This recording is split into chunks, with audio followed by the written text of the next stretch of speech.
Bismillahirrahmanirrahim. Assalamualaikum warahmatullahi wabarakatuh. Hadirin yang dirahmati Allah Subhanahu wa taala, di dua video sebelumnya kita sudah bersama-sama belajar dari kitab Riyadhus Shalihin, dan di channel ini selain kita membahas dan belajar bersama tentang membacakan kitab, kita juga akan membacakan kisah-kisah yang dapat kita teladani. Dan untuk awal-awal saya akan membacakan kisah dari buku 30 kisah teladan yang ditulis oleh Kiai Haji Abdurrahman Ar-Raisi, terbitan dari CV Rosda Bandung pada tahun 1985. Jadi ini buku yang sudah cukup lama.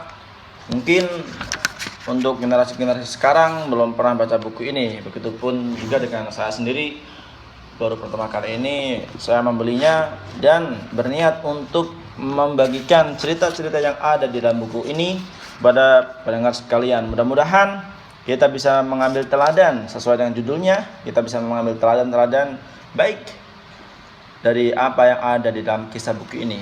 Mari kita mulai dari buku jilid 1. Jadi ini buku ini ada 5 jilid. Jadi kita nanti akan bahas dalam satu video itu satu kisah. Mudah-mudahan semua pendengar betah untuk mengikuti kisahnya sampai akhir. Satu buku 30 kisah, ada 5 serial. Jadi akan ada 150 kisah yang akan kita bahas insyaallah. Ya, langsung saja kita bahas dari kisah pertama dari jilid 1. Di sini judulnya adalah Memergoki Cacat Sang Raja. Iskandar Zulkarnain yang agung dari Makedonia adalah raja yang gagah perkasa dan keras wataknya. Ia paling benci kepada sifat-sifat pengecut, tapi ia juga suka bertimbang rasa jika melihat kejujuran yang bersih. Rakyat tidak ada yang tahu bahwa raja mempunyai rahasia yang tidak boleh diketahui siapapun kecuali permaisurinya. Sebab rahasia itu akan membuat cacat jika diketahui orang lain, yaitu bahwa kepalanya ditumbuhi sepasang tanduk seperti sapi. Itulah sebabnya julukannya adalah Zulkarnain, artinya yang punya 2 tanduk.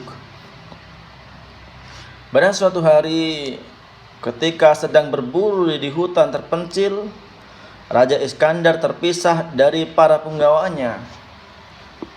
Dan memang ia sengaja mencari tempat yang sepi karena rambutnya gatal dan ia ingin membuka mahkotanya agar tidak diketahui bahwa kepalanya bertanduk. Maka ia menghindar sendirian tanpa pengawal.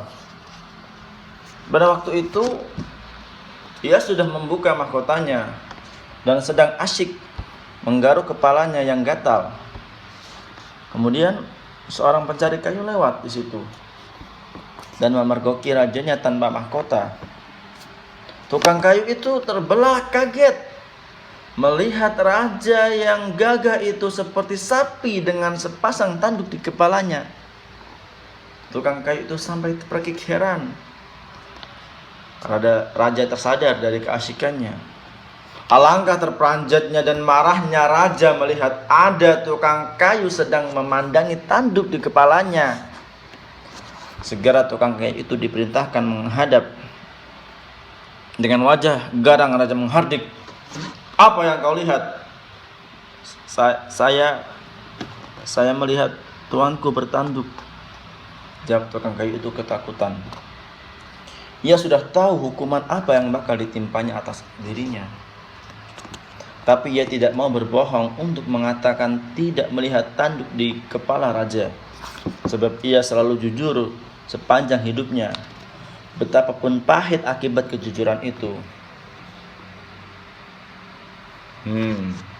Berarti engkau telah mengetahui cacat rajamu. Hanya engkau yang tahu. Para menteriku juga tidak. Jika engkau kubiarkan hidup, pasti cacatku ini akan tersebar kemana-mana. Jadi terpaksa engkau harus kupancung. Sekarang juga agar yang kau lihat tadi terbawa lenyap ke liang kubur. Ampun tuanku, hamba tidak sengaja. Ratap si tukang kayu teringat akan nasib anak-anaknya yang masih kecil-kecil. Mereka bakal terlunta-lunta jika ia mati. Itu bukan urusanku. Rupanya memang ajalmu harus datang hari ini, di sini, oleh tanganku, jawab raja tegar. Tuanku, anak-anak saya masih kecil. Ibu mereka sudah meninggal dunia. Kalau hamba tuanku bunuh, bagaimana nasib mereka? Tangis si tukang kayu. Raja merenung. Ia terkesan akan kejujuran tukang kayu ini. Mungkin ia bisa dipercaya kalau diberi syarat tidak membuka rahasia tanduk itu kepada orang lain. Baiklah, engkau kuberi kesempatan untuk hidup, dengan syarat jangan sampai kau ceritakan kepada siapapun juga, bahwa termasuk kepada anak-anakmu. Kalau sampai bocor berita ini, engkau dan seluruh keluargamu akan kuhabisi. Janji? Terima kasih tuanku, saya berjanji, sebelah tukang kayu itu.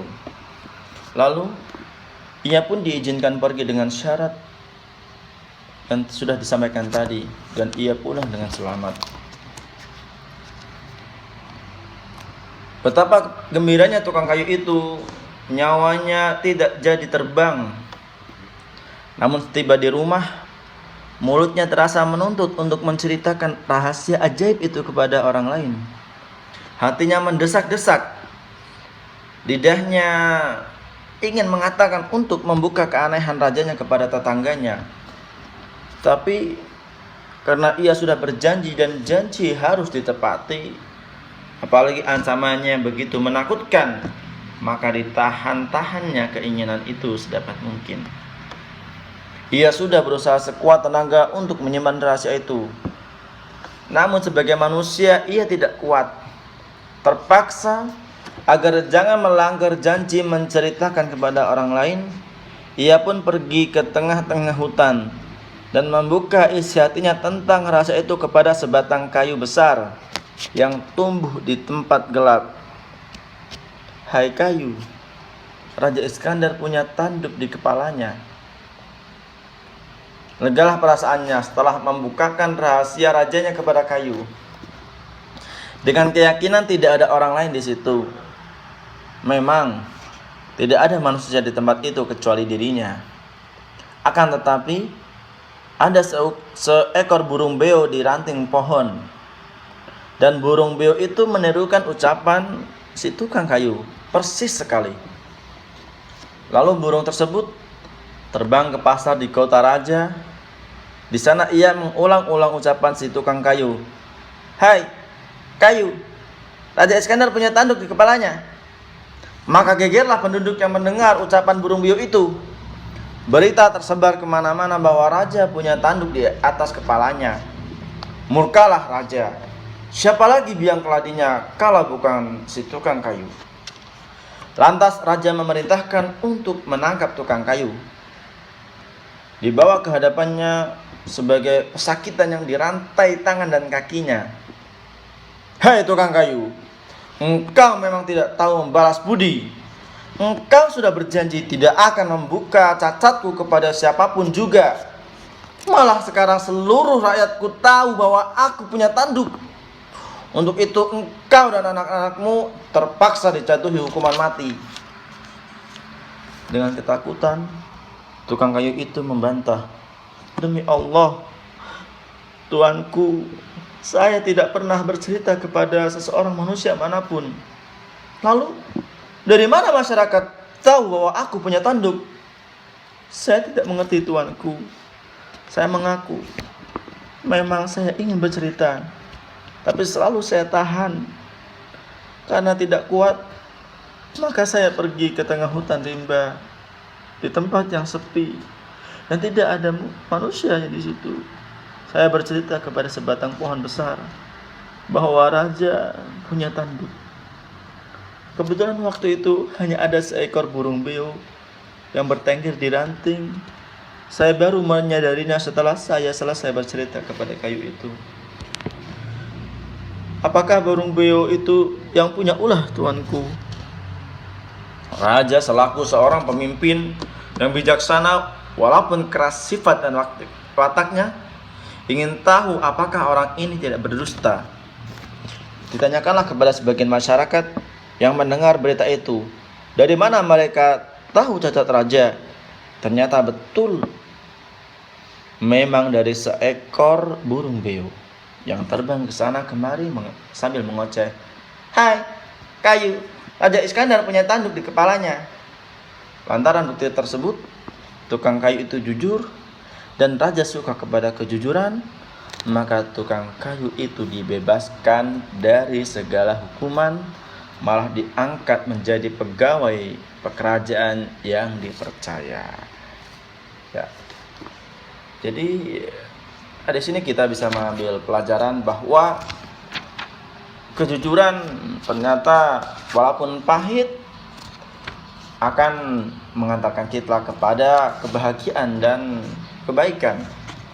Dan sebagai seorang manusia, kita harus dapat memegang janji yang sudah kita utarakan kepada orang lain, dan janji harus ditepati sekuat apa, sekuat tenaga. Ya, mungkin itu dulu cerita pertama dari buku ini, dan akan kita lanjutkan di video-video berikutnya untuk cerita yang kedua, ketiga, dan seterusnya. Insyaallah sampai cerita terakhir, cerita ke-150. Mudah-mudahan bermanfaat. Kurang lebihnya mohon maaf. Assalamualaikum warahmatullahi wabarakatuh.